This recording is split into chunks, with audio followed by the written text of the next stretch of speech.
Hello again, and welcome back to Illegally Cited. This is Jesse, and believe it or not, this is take two of day 5 of the 2025 recap. Um, so here is the thing. I put this in the comments or the description of the previous day's videos.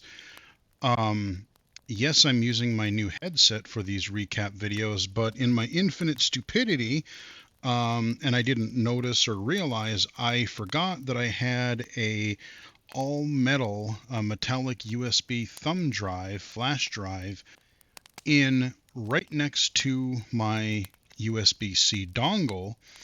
And what I discovered, what I learned today was in fact that if I have that dongle next to, especially a metal USB drive kind of right up next to it, turns out I even get a little bit of interference there.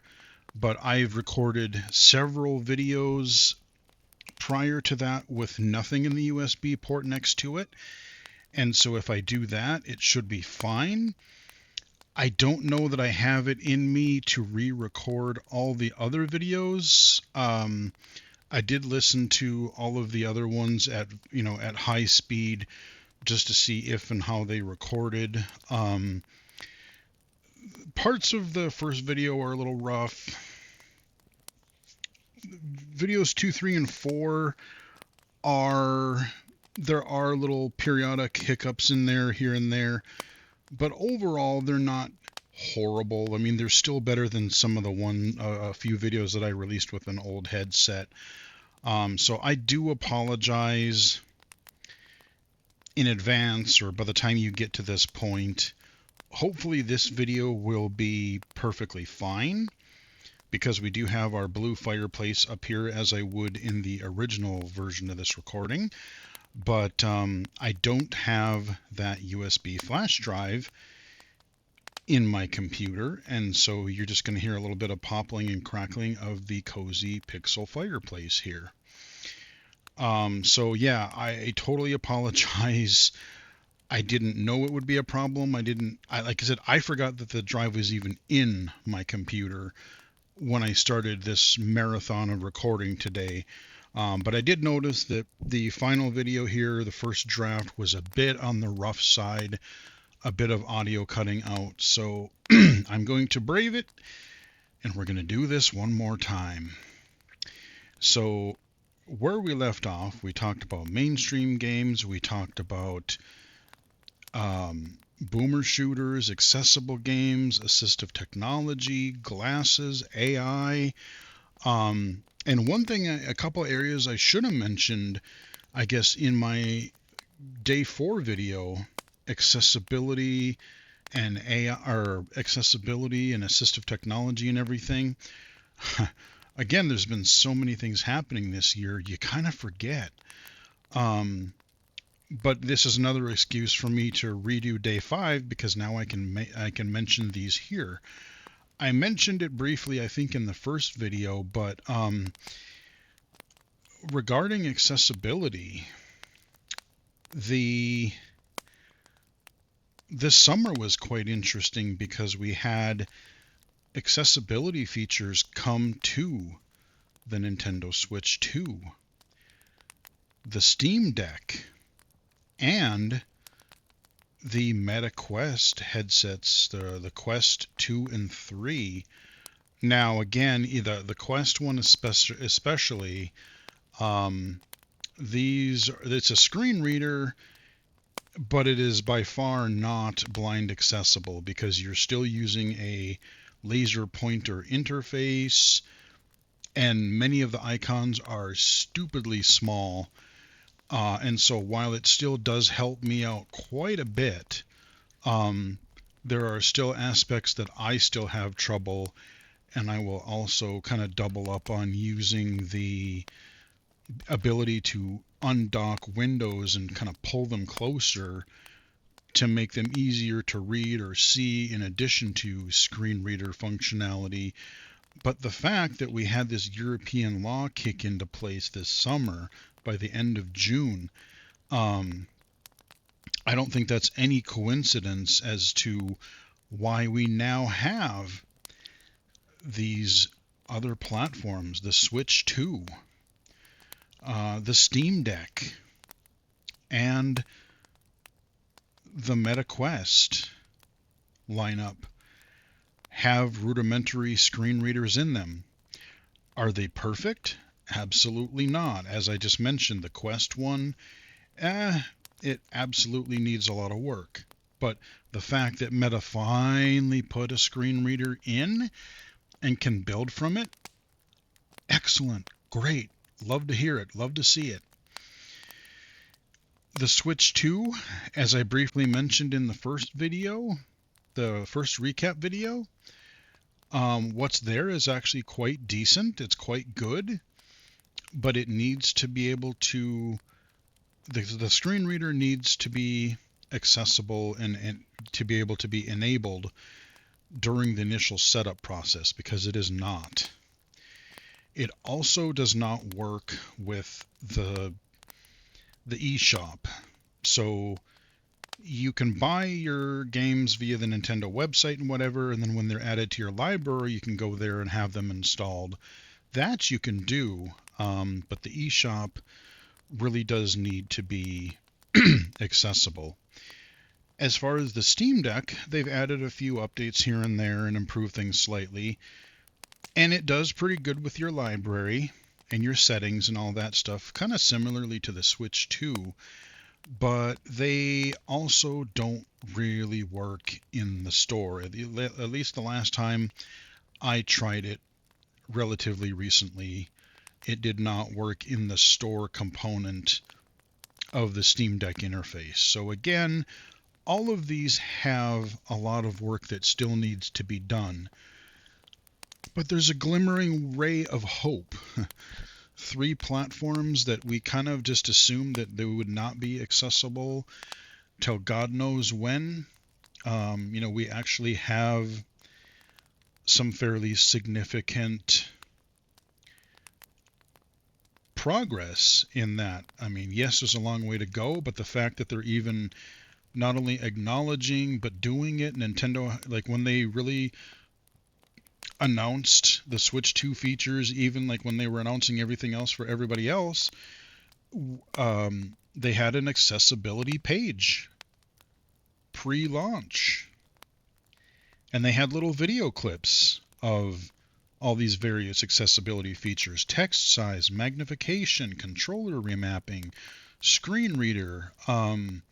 It was just a really nice thing to see. Again, you love to see it. I mentioned in an earlier recap video where you have these Japanese companies kind of forming a kind of accessibility consortium or accessibility group. So we're hopefully going to start to see more in the way of Japanese games and hardware, possibly including more accessibility. And that is a thing that you love to see. So those are some things I kind of forgot to mention in any of the videos before this re-record.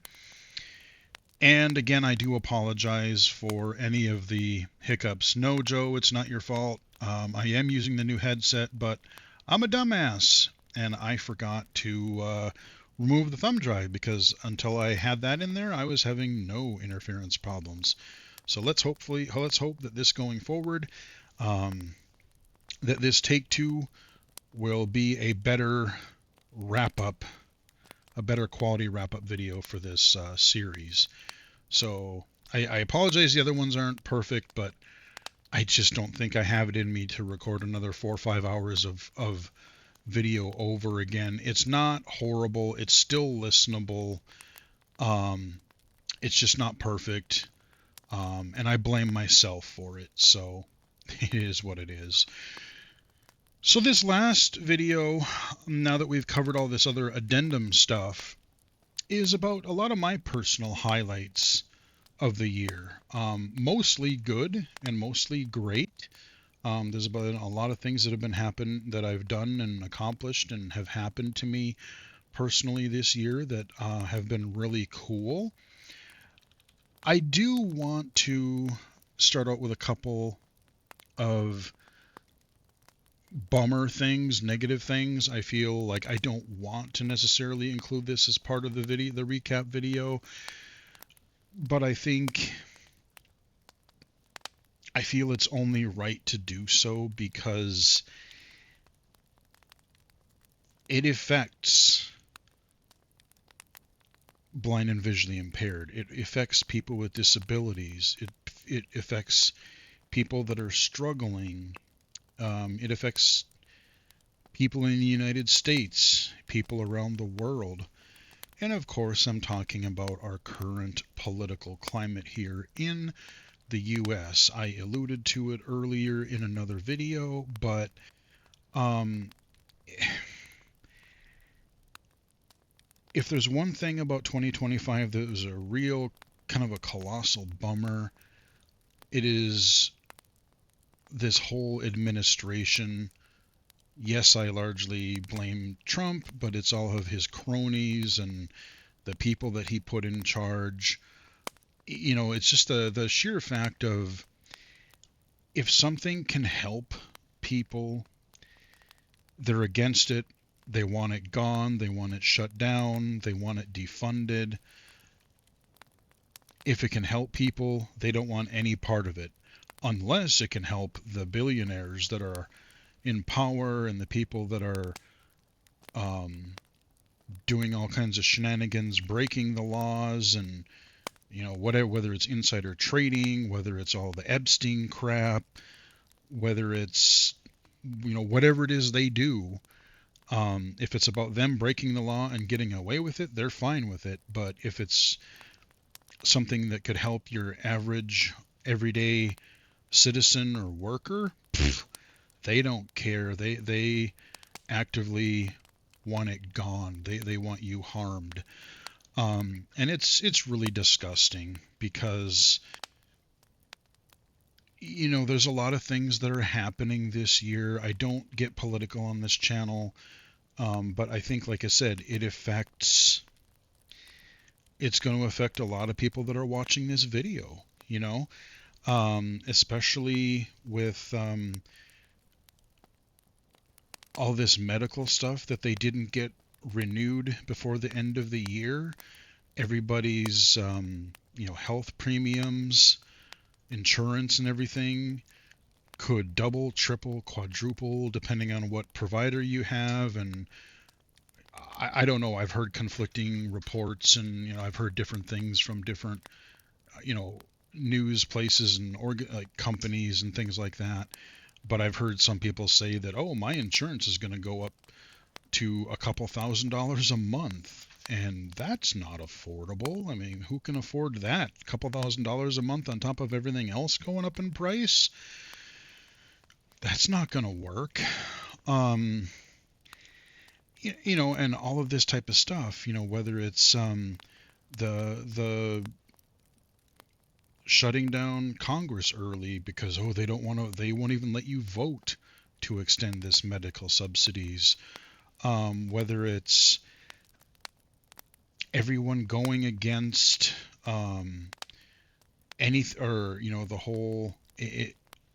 this whole administration is against anything remotely related to DEI. And I mentioned DEI because oftentimes accessibility can get lumped in with DEI, DEIA, diversity and inclusion and accessibility. Closing down the Department of Education, how is that going to be, how is the part of that helps people with disabilities going to be put into another organization, and is that going to really screw things up, which it probably will. This whole thing of, oh, well, the word transition, they see it like people are literally in their documentation, in their programs. If the word transition is mentioned, we've had even a couple of instances at my job at work, and they're like, well, we should probably change these words just so it doesn't mention, like, you have to word your way around it, but so it doesn't explicitly say diversity or transition, because God forbid, these morons think that, oh, transition just means trans and transgender. So if it has the word transition for it, we're just going to do a blanket search and fry it. Transition is a word that literally you transition between things. Day transitions to night. Night transitions into morning. Spring into summer. High school to college. Whatever. It's just so unbelievably stupid. The amount of corruption and incompetence that is in power right now is just stunning. And I don't know what's more sad, that the fact that they're in power, or that enough people actually voted for this to be in power. And then with the tariffs, again, that's where your prices are going up. All of your utilities, your rent and your groceries and all those different things. I feel like I have to mention this during this video, just because so many people are struggling, and hopefully, I'm hoping in 2026 things will get better. My one potential positive outlook for this going forward, is that I think people, like, things have gotten so bad in some ways that I think that because things have gotten so messed up, and a lot of the things that that these people in power are saying and doing and not doing, I think people are finally starting to wake up. Even some of the people that voted that way are like, there's got to be something better. And so I think when we get to, like, assuming it's even allowed to happen, if we get to midterms, and I think that, it's a start, that we can try to start digging our way out of this, if people actually research who and what they're voting for this time. And I was joking with, half joking with a couple friends recently, that, like, the main thing that I want for Christmas is I just want, I don't know what it will finally take after all the things this Nimrod has done and said and not done. Whether it's trying to cause wars, or cutting services people need, or just all these different things, what he's said about people, the way he talks about and insults women and calls everything he disagrees with fake news, and just everything. It's just too many to mention here, and that's not the focus of this video. But I'm just like, I don't care if you're Democrat, Republican, third party, black, white, left, right, middle, top, bottom. I don't care. Just release the whole files, unredacted. I don't care what side you're on. If you did the crime, and if you're in there, guess what? You get to face the consequences and burn. I don't care if you're Republican, Democrat, whatever. But, like, I just want I want him out of office. Like I said, if you had a family member that was saying half of the crap that this guy is spouting recently, you'd put him in either a home or a loony bin, because grandpa's just not right. And even if, let's say, even if they did boot him out of there somehow, I don't know how much better Vance would even be. But, like, I don't even, he doesn't seem to have the cult following that Trump has amassed somehow. So I would like to believe that it wouldn't be as bad. Um, but like I said, I worry for people who are low income and, who rely on, Medicare, Medicaid, and, who literally need some medications and doctor's appointments and all these different things to stay alive. And what happens in January, um, this real world stuff is pretty depressing, and it's really frustrating. But like I said, I'm hoping that it's gotten so bad that people finally realize, okay, we have to be responsible and vote for anything that's got to be better than this. Um, so that's where I'm going to leave that off, because the rest of the video is going to be, mostly positive. Like, it's all my highlights and different things. There's one other sad piece of news that I have to talk a little bit about. I think I already talked about it in another video, but it's worth mentioning here. I've been a part of XR Access now since 2020 when I learned about it. And this has been a great organization. We are trying to make virtual, augmented, and mixed reality more accessible to people with disabilities, and establish standards and talk to developers and platform makers and all those types of things. I've met so many people, so many great people these last few years. I've gotten to work on several fun projects, hiccups, several great projects. Um, I've done part of this XR Access Stories, where I was a part of a group of people who were interviewed about their experiences with XR, virtual augmented reality, as a person with a disability.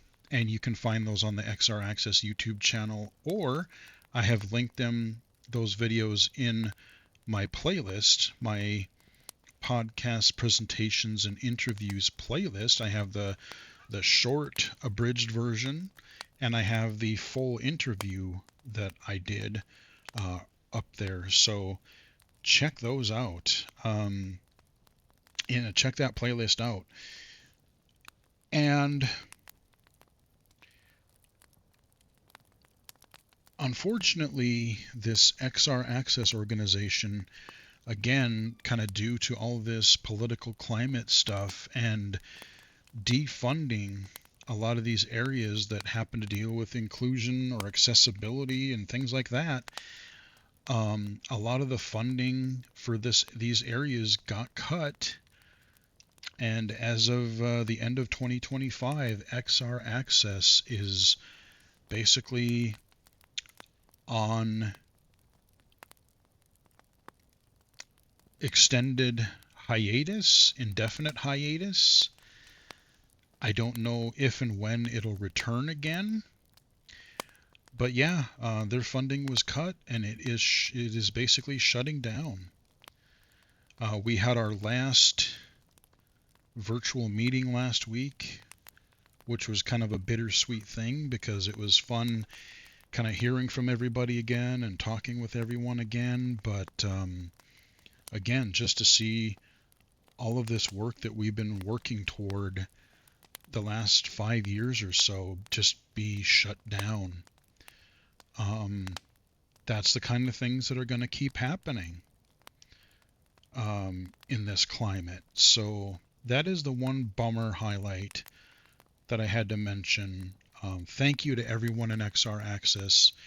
It has been great. Huge shout out to Dylan Fox, and he's kind of been the head of the group since I've joined, and thankfully I joined him in another project that we have been working on the past several months that also is working with like XR standards and different things like that. I'll hopefully be able to talk about that more next year.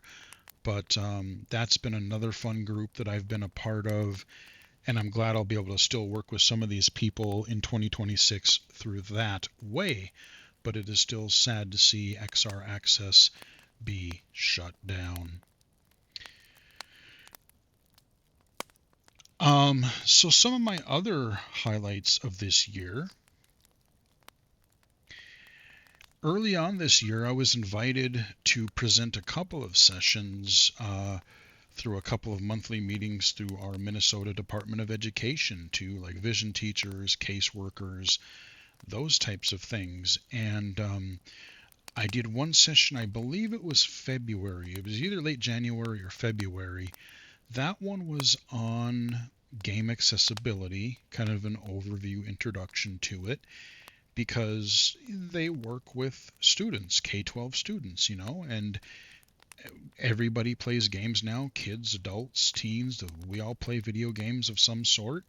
And they wanted to learn more about like what could they tell their students, how could they work with them and give them some information. So hey, I want they want to play some of the same types of games that their sighted friends play. They don't want to be left behind. And so I did a presentation, like I said, kind of an overview about PC, console games, mobile games.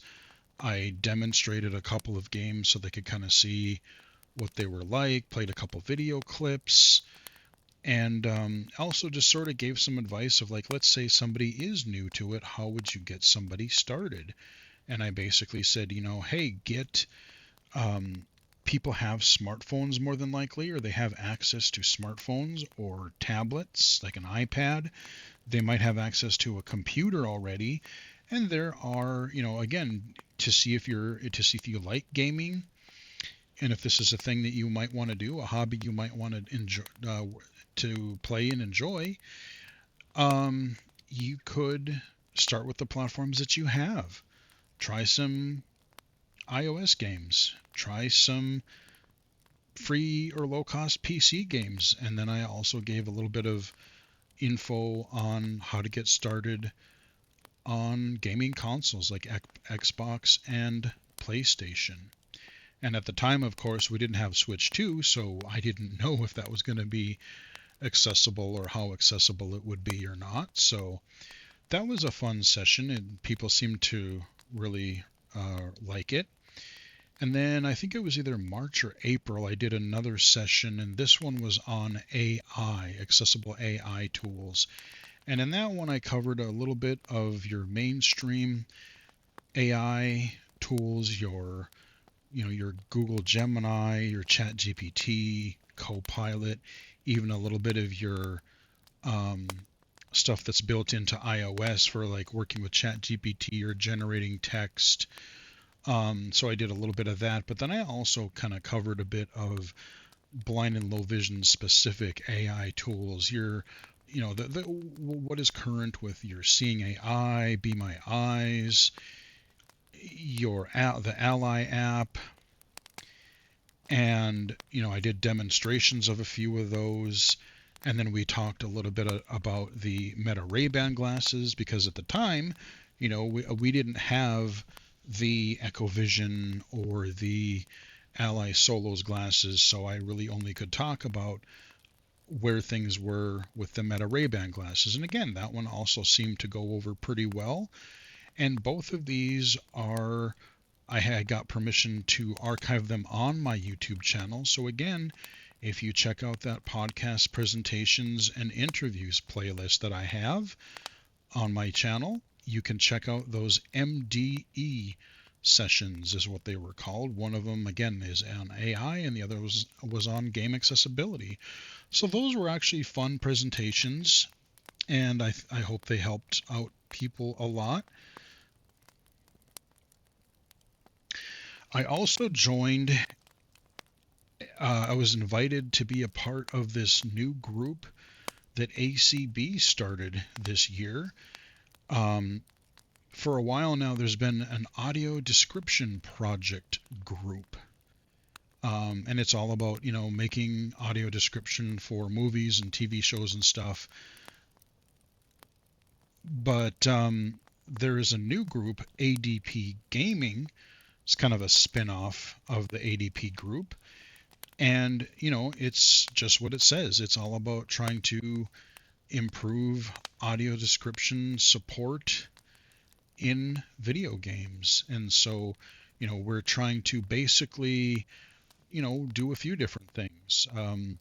Work with developers and, games media, games press to be like, hey, we're not putting the work on you guys, but if you are making a game and you're including audio description and additional accessibility features that would help blind and visually impaired players, please let us know, because we will then be able to distribute that through kind of ACB channels and additional places where we can help get more people interested in your game. So please let us know as soon as you can if your game is going to have these types of audio description and other features. And then we're also reaching out to, event, like, I'm trying to think of the word, event creators where, let's say the Game Awards or Summer Game Fest or Nintendo Directs, PlayStation, State of Play, the Microsoft Direct, I forget what they call them, partner showcases, PAX, anything that might have, like a live stream or something that will that they might have an audio description feed. Again, as soon as they can, please let ACB know, let this ADP gaming project know, because we will get the word out there so that you will get more people following these events and able to enjoy said events. Like, we just had the Game Awards here a couple weeks ago, and we did not know if there was we kind of assumed there would be because they have in the past, but we didn't know if they were going to have a audio described stream link until a few hours the day of the show. At least I didn't know about it until pretty much like the day of, possibly the day before, but I think it was really the day of the show. And so, like, to me, when Jeff was out there trying to get people to vote and tune in, that should have been another piece of the hype cycle. People should have known, people should have been able to know, hey, yes, we are having this Game Award stream. You can vote for the nominees here. Oh, and by the way, if you need ASL, if you need audio description, we are going to have those streams as well, so you too can tune in and participate in this gaming event. That's what should happen, and that's the kind of thing that we're going to be really advocating for and reaching out to, these developers and press and promoters and different things, just to really try to, establish, and hopefully, eventually audio description will be as common as subtitles is, for example.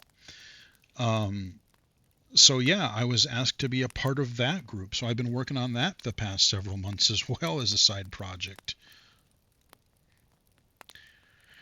I did release several little video clips earlier this year, the game accessibility demos. These are just, like, I would say short, 30 seconds to 2 minutes tops video clips. There's no talking over them. I'm not narrating over them. But each one of these video clips kind of focuses on a different aspect of blind low vision game accessibility. So one video might be focused on high contrast mode or adjusting text size. Another video might be focused on human narrated menus. Another one might be text to speech narrated menus, adjusting settings or reading quest logs or those types of things. There's one on accessible, like, navigation assists. So things like in The Last of Us, or even there was a couple Spider-Man videos. So, like, web slinging toward the giant waypoint beacon that you had. And I don't remember if If I have a video for it, and if I don't, I need to go record one and add it. But there could be another one for accessible QuickTime, and I would totally use those in As Dusk Falls, because that was a perfect case where I didn't have to disable the QuickTime events in that game, and they were all accessible. And when I went through that story, I never failed a single one. I successfully got through the game without missing a single QuickTime event. So they can work if they just, implement them right. And so these game clip videos, they're meant for developers or maybe someone new to accessibility. What do you mean by screen narration? What do you mean by navigation assist? How would somebody get around a 3D environment? Oh, how would you make a driving game like Forza accessible? Again, all of these different things. Oh, this high contrast mode. What types of text size are you talking about? Should we have? So, I had a lot of these videos already sort of recorded, but I was just kind of sitting on them and using them in little projects as I needed them. But I thought, let's just go ahead and make these public to everybody and put them in their own little playlist, because I can point people to this kind of examples playlist of like, yeah, okay, if you're wondering about how to make a game more blind accessible, here are some short example video clips about how that could be. I have another one on audio description, those things. So I did that this year. Tobii Doom 9.0, I talked about that in an earlier video, the Accessible Games recap video, so I won't spend a lot of time on it here, but I do just want to acknowledge again the team that I've been working with the past 5-6 years, Mr. Alan D1, Predoa, everybody else, how far we've come from when I started onto 9.0 this fall. It's just been like every time I think it can't get better, it does. They've added features that, like, I remember when I started, like, oh, it'd be great if it had this feature, that feature, and if it did this. And they're like, I don't know, man, this engine is, it's 30 years old. It's, there's only so far we can push it. But looking back, and like a lot of the things that we were kind of brainstorming, a lot of things that we would have loved to have are kind of in the game now. They're kind of in the mod. There's so many different things. You've got the compass, you've got all the audio cues and effects, you've got, impact detection, ledge detection, the drop-offs detection, you have the elevation notifications, exploration, and pathfinding. We have support for Doom, Doom 2, Heretic, and Hexen now. Several different Tobii content packs. And there's actually, I'm going to hopefully be doing another video for one here coming up shortly. I'm just starting to test a map pack that Alan is intending to release around Christmas, and it is an all-new level pack for the original Doom. So we're going to get some more Doom levels.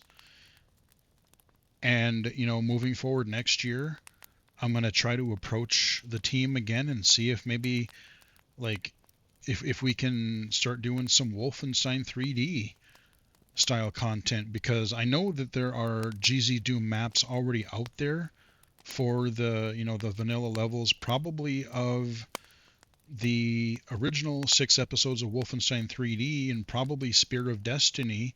There may even be other Wolfenstein level packs. And the nice thing about Wolfenstein, as long as we get the sound effects for like your ammo, your guns, audio cues for the Nazis walking around, the dogs walking around, the treasures and stuff, like the levels themselves, they are all flat. There's no elevation changes. And, all the rooms, the rooms and hallways are flat right angles. So the level design, like if we can partner with somebody who's already done the mapping and just add the, take the maps and then add, the custom sound effects for the enemies and the power-ups and the keys and all that, it would, I don't think it would really take that. I think it would be a lot minimal effort compared to even making something like Heretic and Hexen work. I think it would probably be pretty easy to do. But very proud of the team, very proud to be just a small part of it. They even got mentioned. Mr. L&D, when he emailed me the other day when he was telling me about when he sent me a link to the new level pack to try out, and the Toby mod got mentioned in the CACO Awards, a yearly Doom Awards. They got a mention again. So again, it's very cool to see how well this project is doing. So it's very that's a very cool, another highlight of this year for me. Another thing that I got invited to start in this year is the AppleVis Gaming podcast. We have one episode so far that came out around September, and I'm hoping we're going to record one here soon. It's going to be about a quarterly podcast, and in there we're still kind of ironing things out, playing with the format a little bit, but so we are going to cover probably a couple of recent iOS games that have come out since we last recorded an episode, talk about them in detail, review them kind of, and then we'll do like a flashback sequence where we take a look at a game that, it's been out for a long time, but maybe people forgot about, kind of a hidden gem that you should go back and take a look at.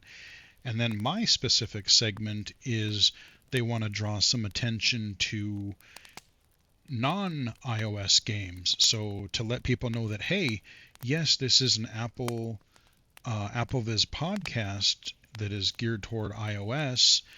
However, there are accessible games elsewhere.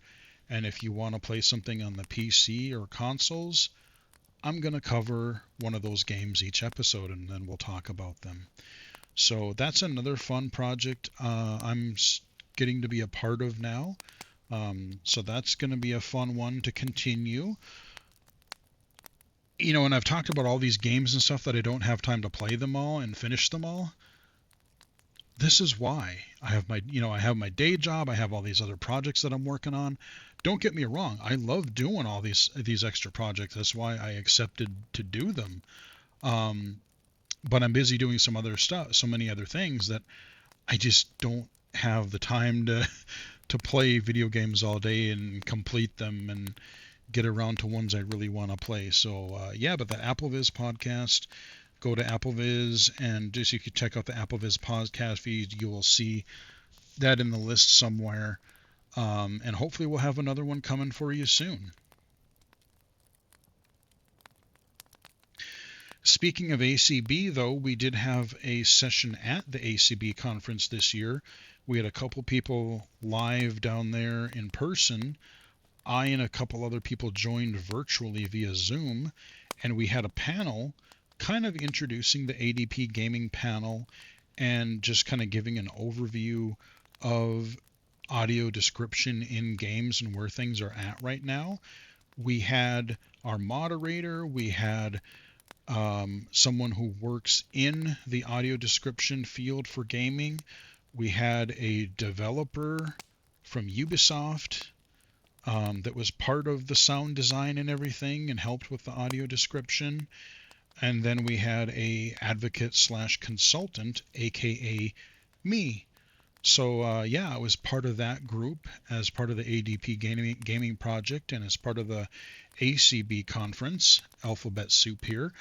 But that was a fun little session that we had. That is archived, should be on the ACB podcasts feed, but if I remember correctly, I think I also added a link to my website. So if you go to illegally-cited.com and you go to the projects page, I believe there should be a link to that ACB audio session. It's not a YouTube video, that's why I didn't put it in my playlist. But if you want to listen to the audio, it should be up on their feed, and also I linked to it on my projects page on illegallyscited.com. So we did that this year.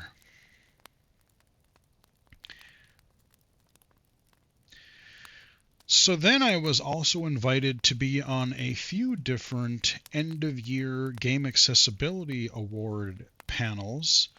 I was asked once again this year, since 2020 when they introduced the Innovation in Accessibility category at the Game Awards. I have been a panel member of that group. I don't vote on all of the categories, but because I'm glad that Jeff recognizes, Jeff Keighley, who runs this, he recognizes that your average mainstream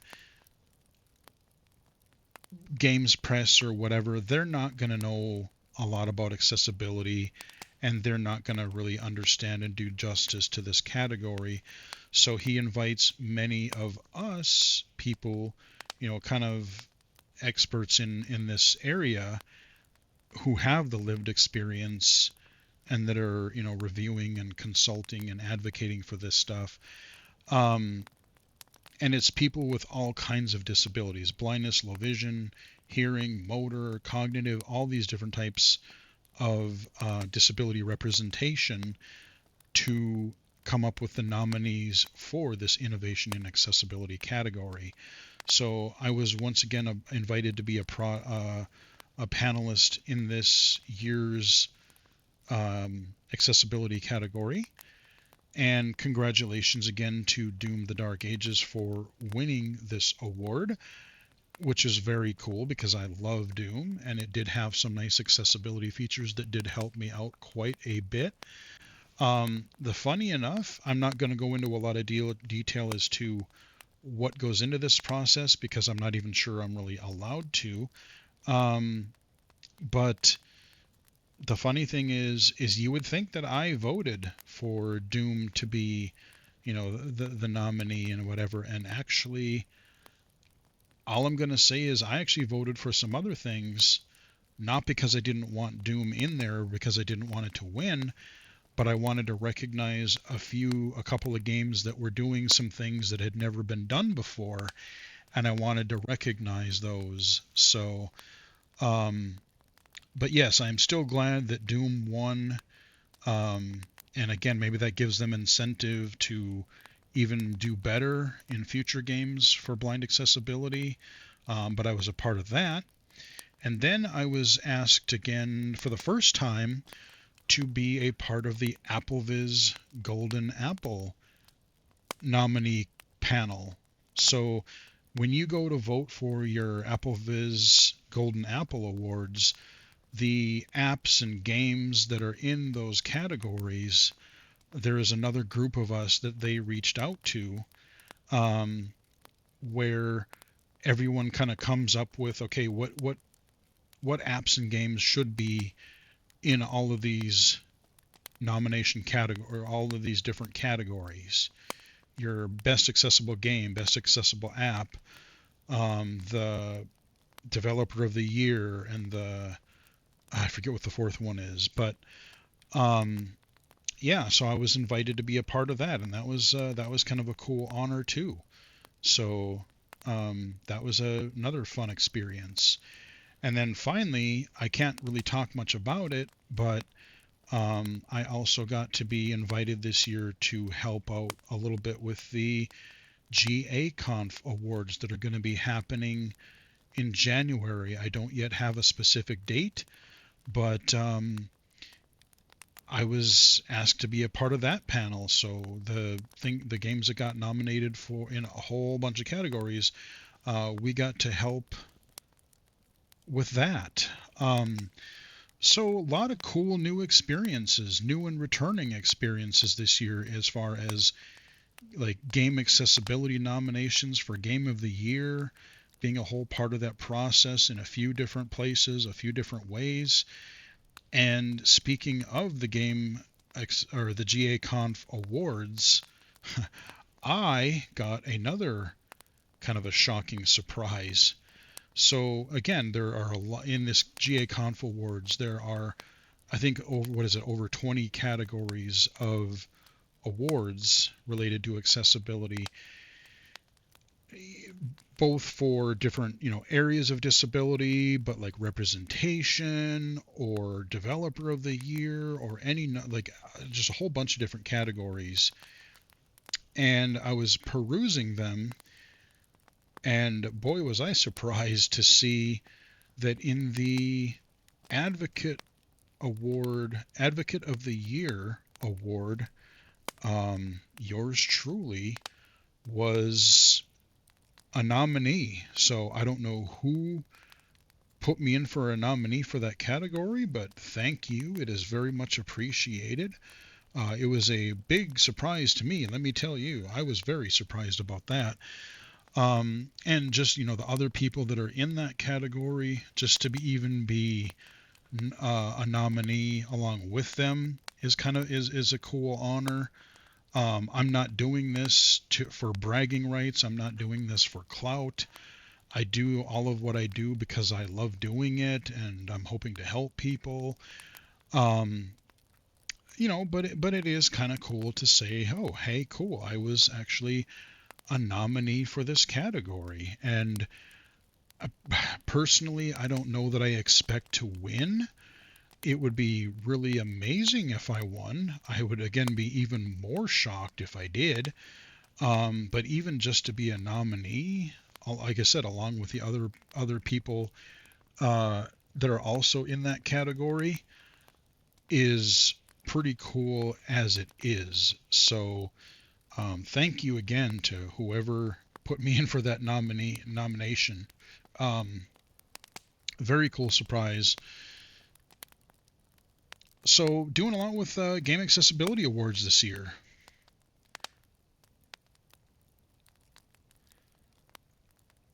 Another thing I got to do, I did do a couple of college things this year. This spring, I got to speak at I got to speak to a class that is doing, it's like a development class where they're learning how to program, and they're developing like apps and things, or developing software and things like that.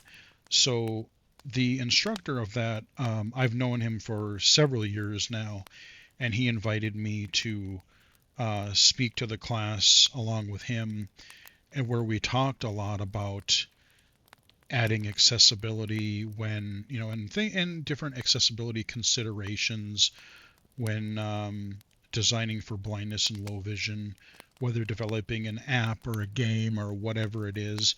That was a really fun session.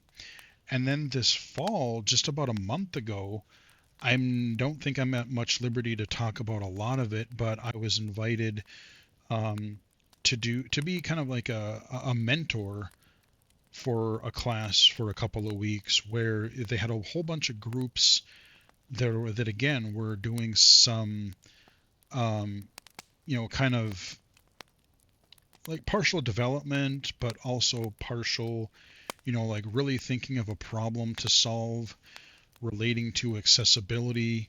What type of tool would you develop, and how would you go about doing it? What considerations would they have? And so as part of doing that, each of these groups in this class got hooked up with an outside mentor, and I got to be a mentor for one of those groups. And then after that period, we got to sit in on the presentations for that class and just see what all of these groups did for their class projects. And there were some fascinating things there. I genuinely hope that some of these people, some of these projects, that they are able to continue past the work that they're doing for this class and turn them into an actual real world project, because there were some really neat ideas, and it wasn't all just blindness. It was all kinds of disability type of things. And so that's really, I think, all I can really say about it. But again, it was just a really fun, unique experience that I got to do this year. So that was another highlight that I had. Um,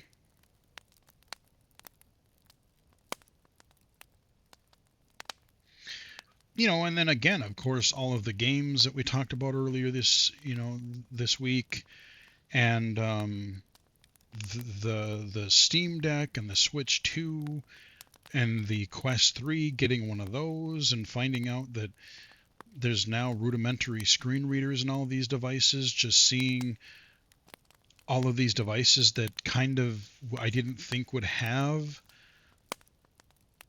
any accessibility anytime soon, because we've been fighting at that for many years, especially with Valve and Nintendo.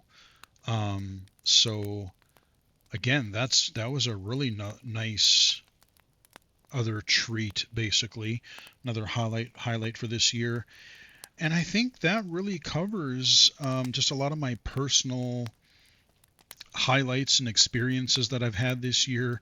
Again, doing a little bit of podcasting, some presentations, some interviews, working with the Toby mod, doing a lot of these game accessibility awards type of stuff. The mentoring thing. It's been a really fun um,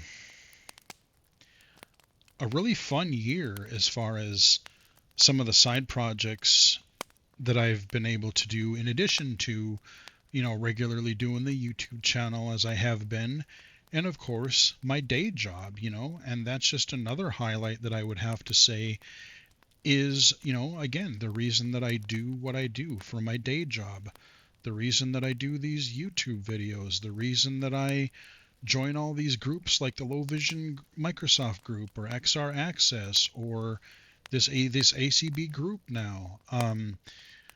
I do it because I enjoy what I do.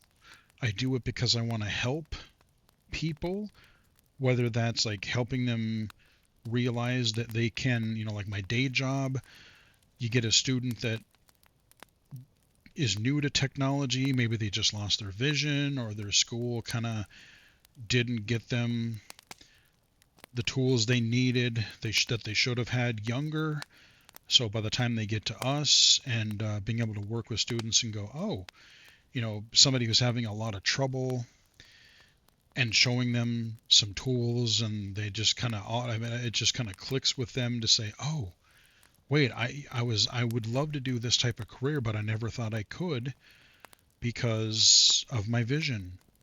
And now I have some ideas because of these technologies that you've shown me. This is, now I can go out and do some of these things, or school has become a lot easier because I have these few apps that I need, or I have a braille display or a CCTV, whatever it is. That's a really cool thing. And, I've said it in other channel update videos, but like getting the messages in the comments like, oh, I didn't know about this game, or I didn't even know I could play games after I lost my vision, or, oh, this is a cool thing, now I can read this, or I can do some daily living task, or however it happens to help people. People have people have emailed or left comments and asked really good questions, or just offered really really nice feedback. Again, shout out to Blind Joe for his surprise donation to the channel. Super appreciated. Me being stupid aside, for the last few videos in this week, the headset is working beautifully.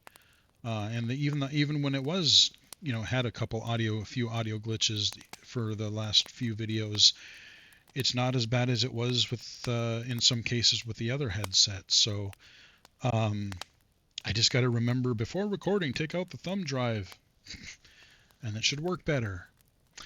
But yeah, I mean, it's just that's you look at YouTube and you just see everybody is so focused on, it's either about drama or bitching about the algorithm because it's, they want to get paid more and they're losing viewers and they're losing subscribers. And I get that you want subscribers, you want people to watch your stuff, of course you do.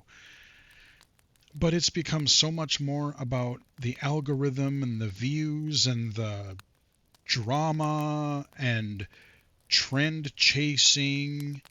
Oh, this is what's popular now, so I have to follow this.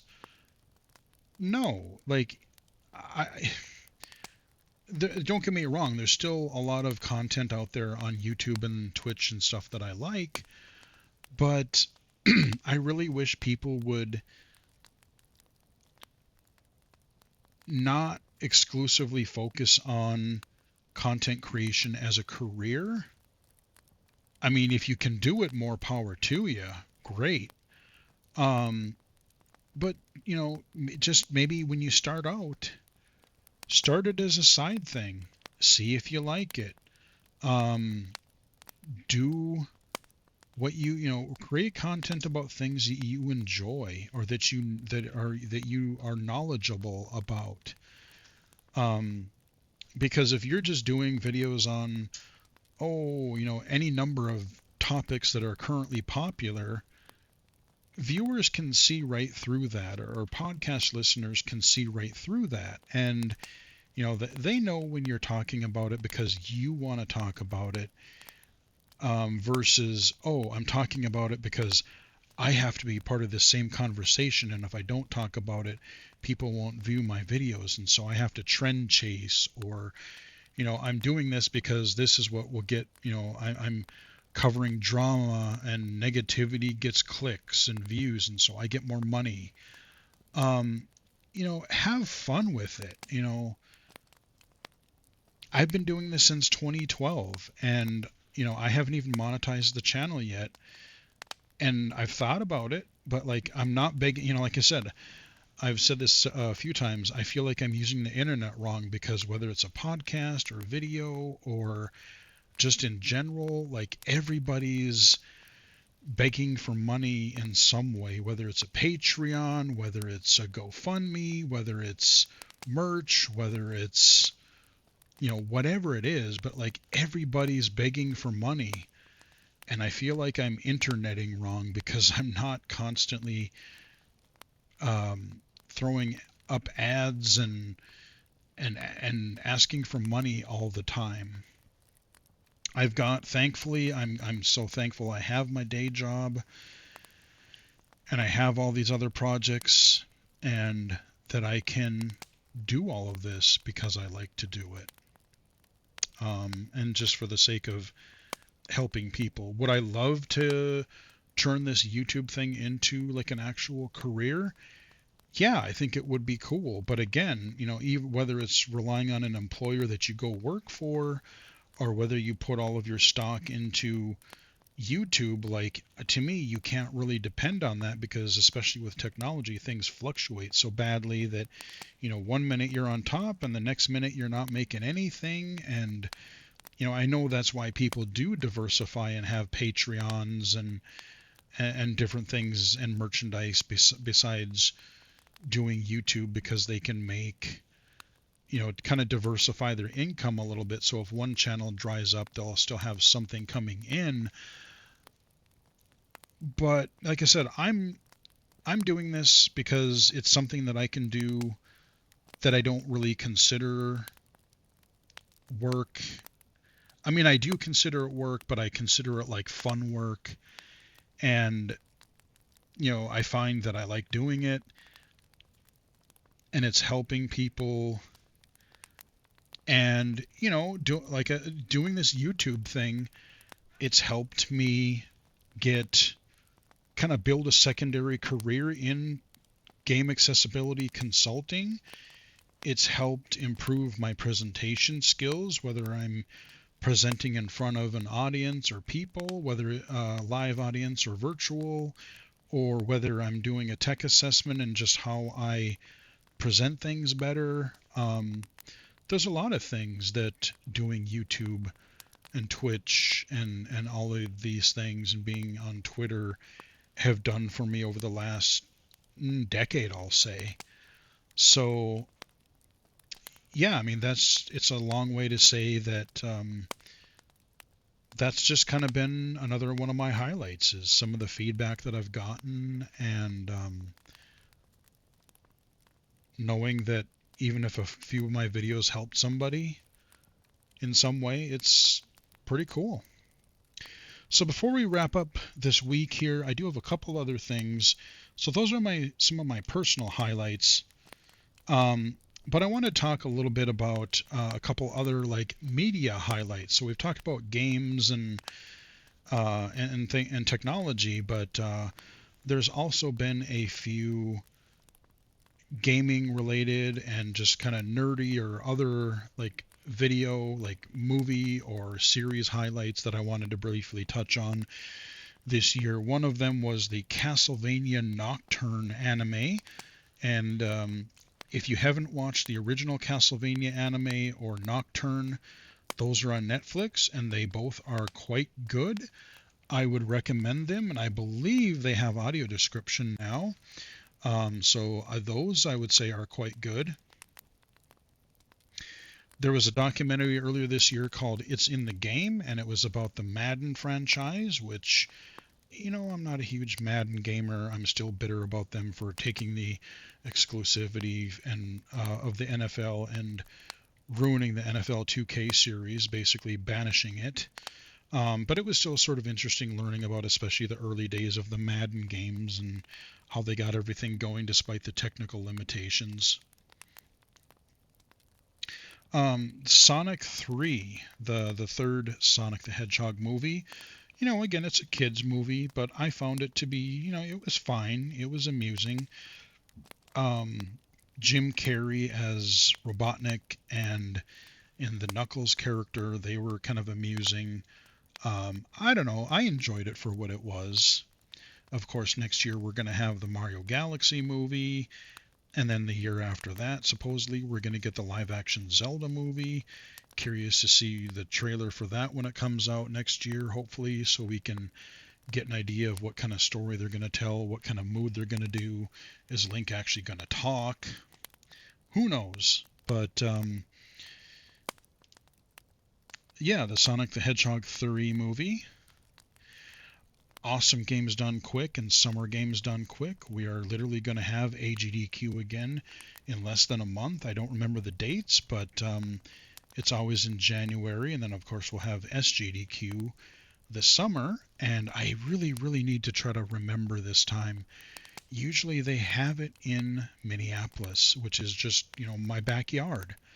So I really need to figure out if it's in Minneapolis this year and when they have the schedules up and everything, because you can't just walk in.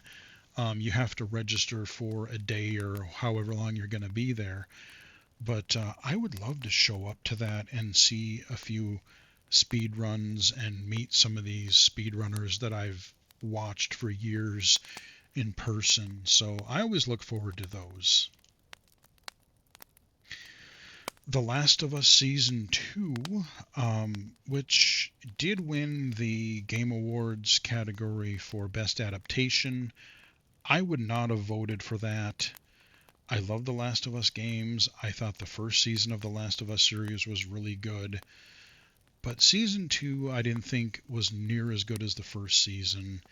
And I would say, there's other ones that I haven't talked about yet that I would nominate over that. And it might get better because again, we're covering the games of the Last of Us 2 game and they had to stop somewhere. But maybe once we get season 3 and 4 or however many they're going to do and the whole story of the Last of Us 2 is told, maybe season 2 will kind of fit into place better with how they're telling the story, and then when it's seen as a whole, season 2 will be a little better. But as of right now, I mean, I didn't hate it as near as bad as other people seem to. However, I just didn't think it was as good as the first season. The Minecraft movie came out this year, and again, this was really focused toward kids as well. I didn't hate it. but I didn't think it was really all that great. Yeah, it's always kind of funny to see Jack Black. I do like him, but just some of the humor in it was kind of meh. I liked seeing, the blocky Minecraft worlds and characters in, movie form. That was cool, but just different. Like parts of the movie were fine. Parts of it I thought were a little bit dumb. I didn't really like the part where they were, where the main Steve and the other guy were like they were flying around later on in the movie. I thought that was kind of stupid, but it was what it is. It's a kids movie. I mean, it was sure it's fine for what it is. We did not get the Mortal Kombat movie this year, which I thought we were, so that's why I wrote it down. But I did forget to mention the Mortal Kombat Legacy collection that came out at the end of October. I forgot to mention that in an earlier video, and I really enjoyed that. Not only having all of the games, the classic games and ports, but having the documentary that I really liked. I liked looking through some of the artwork and the design stuff, and especially watching the videos with the creators and everything. The only real thing I really didn't like about the Legacy collection was just the fact that there was no menu narration for blind players, because so many blind players have loved Mortal Kombat over the years, and I really wish Digital Eclipse would have, even if it wasn't every single menu, if it was even getting to the games and adjusting options, maybe looking at the move lists, like if all the little bits and bops from the documentary didn't fully read, I could accept that. But just being able to, play the games and access them via menu narration, I wish it had that.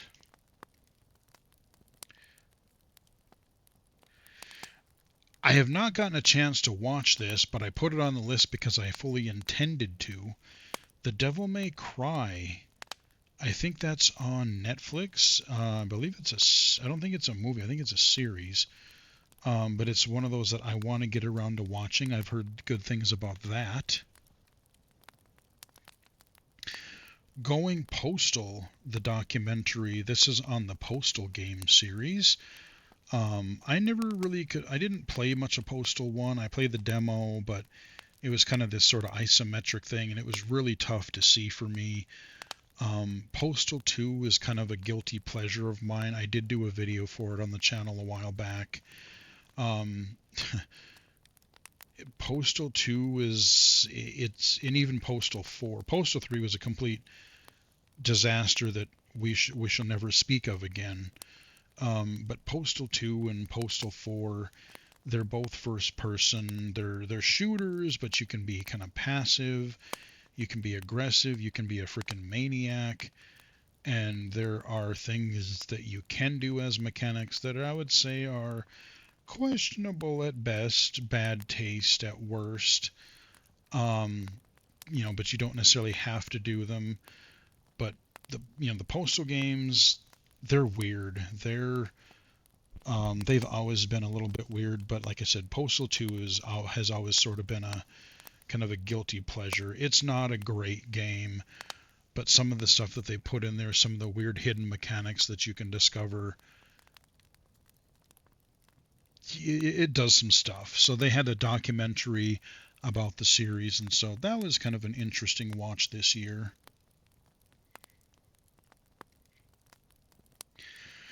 Twisted Metal Season 2. I think there's an Amazon Prime thing. That was actually quite good. They had more racing in it this time. I really liked not racing, but car combat.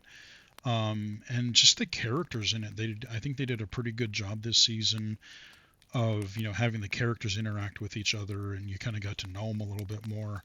I still like Sweet Tooth. He's pretty funny. But a lot of the characters are actually quite memorable. And this is coming from someone who doesn't really have a ton of familiarity with the games. I played a little bit of them back in the day, but not enough to really remember much of anything. So even as it kind of stands alone for me, I still find it quite entertaining. Splinter Cell. That was a Netflix anime that came out, I think, in November some point this year. I did watch that, and I enjoyed the first season of it quite a bit. Splinter Cell anime, Sam Fisher, and this other lady. I mean, there's just, it was a really cool. I might have voted for this for best adaptation instead of The Last of Us season 2. I hope that they continue with the Splinter Cell because I enjoyed it. I want to see more. Fallout Season 2 is just starting to come out on Amazon Prime. They're releasing it like one episode a week at a time. I think this should be, I forget what day they release new episodes, but we should be 2 or 3 episodes in now, and I have not gotten a chance to watch it yet. But I did watch season 1, and that was really good. So I'm looking forward to watching season 2 and what kind of shenanigans they get up to there. I think they do a pretty good job of adapting different aspects of the Fallout games and universe. So that is something I'm looking forward to watching in the next week or so.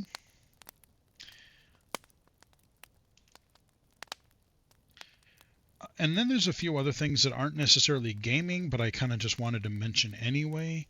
There was the new Daredevil season, which I thought was actually quite good. Parts of it were a little slow, but there were some really good episodes, and Kingpin is back, and I really hope they continue with it because I think it's only going to get better. The seasons, even before they kind of got canceled a while ago, where Kingpin was around, those were really good. And this one, there you can tell they're leading up to some stuff. So I did enjoy the new season of Daredevil. Invincible, if you have not watched this is not a series for kids, but it is a animated superhero series, and I think we're on season 3, and these are really good. I'm not going to go into a lot of really any detail here. I don't remember if they have audio description or not. They might, but I can't remember. But yeah, it gets pretty gnarly in some places, and excuse me, they're having the Invincible fighting game coming out in the next year or two, and so that'll be interesting to see how they handle that, especially knowing what kind of powers some of the characters have. I'm curious how that's going to work, but Invincible, that's a wild ride if you want to check that out. Of course, I have to mention the finale season of Cobra Kai. As people know, I'm a huge fan of that series. I've got my Cobra Kai desktop wallpaper. The first Cobra Kai game was really good. The second one, not so much, but they did it actually. I think they did a pretty good job, and they stuck the landing of the series. We had early this year, we had the end of, what was it, season 6, I believe, because they split that into three parts basically, but they did the last 5 episodes this year, and there were definitely some pretty climactic surprises the last few episodes, and I thought it ended really well. It wrapped up a lot of the main story, but you could see how they could either continue it later if they wanted, or they could do spin-offs. The characters in there, of course, Johnny and Daniel, but then you have all the kids. I really like the cast of the Cobra Kai, like your Miyagi-Dos and your Cobra Kai and your Eagle Fang and everything. It was just a really, really fun series to watch. And Stingray, I always got a kick out of that character. And then they had the Karate Kid movie that came out this summer, and I did watch it when I found it on sale digitally, and it was all right. I actually liked the first part, the first half of the movie, but then when they got into the whole training and everything, then it was like, okay, it's all right, but meh. But I thought the first part was pretty good. But the part that I think I liked the best about the movie was like the last 2 minutes, where they kind of tied it into the Cobra Kai series, and that's all I'm gonna say. But the last couple of minutes of that new Cobra Kai or new Karate Kid movie, I got a kick out of that. I'm really hoping that they do a physical collector's edition of the Cobra Kai entire series on like Blu-ray or something. Put a bunch of bonus features in there, put a bunch of commentaries, even if it has like a physical collectible thingy, whatever it is, I'm there, because that is a series I do want to physically own if it becomes available. It's one of my favorite series, I think, ever.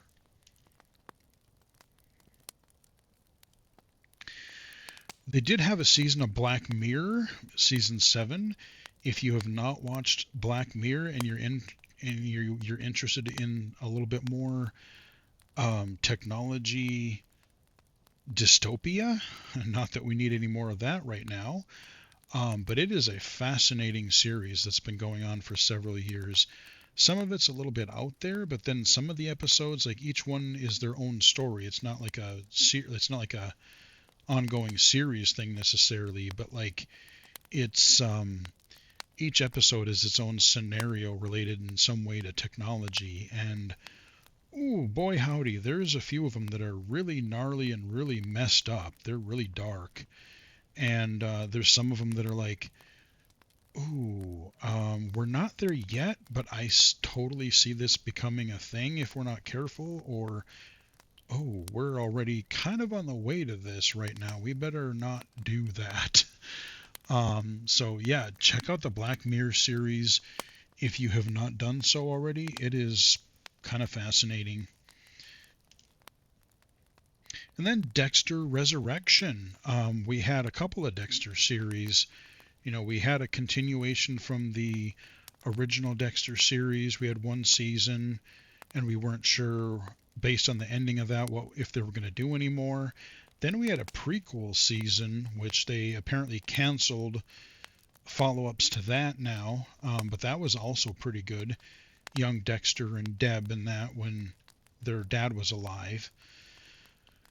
But now this Dexter Resurrection, so Dexter did survive that other season, and now he's in New York, and there's stuff with his brother, or not his brother, his son, and there's all kind of, like, I'm not going to go into the whole plot of the season, but I actually thought it was pretty darn well done. There were some pretty sick and twisted villains that Dexter would go after throughout the season, and usually the ending, the season finales of Dexter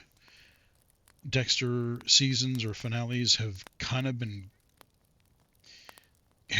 meh to really bad. I didn't think this season ended all that badly. I think this was probably one of the stronger endings to a Dexter season. And I think that's all we've got. So that is kind of a wrap up on 2025. I again apologize for some of the hiccups in the other videos with the microphone, but I'm 99.9% positive I know why that happened. And after I check this video out, and if this uploads and if this sounds perfectly clear, then I for sure know why. But like I said, I just don't think I have it in me to do all 5-6 hours of recording again. I can't do it. So I hope you still enjoyed the series, and I hope you guys enjoyed the video. Thank you guys for all the support. I hope everyone has a happy holiday, Merry Christmas, Happy New Year, whatever you celebrate. Thank you again for your support. And we'll wrap that up here. Hope you guys enjoyed the video. Give it a like if you did. Share it, like it, subscribe, all those YouTube things that you can do. Follow me on Twitter at BGFH79, Blue Sky at Illegally Cited, illegallicited.com, and of course right here on YouTube. So until next time, I will chat with everybody again later in 2026.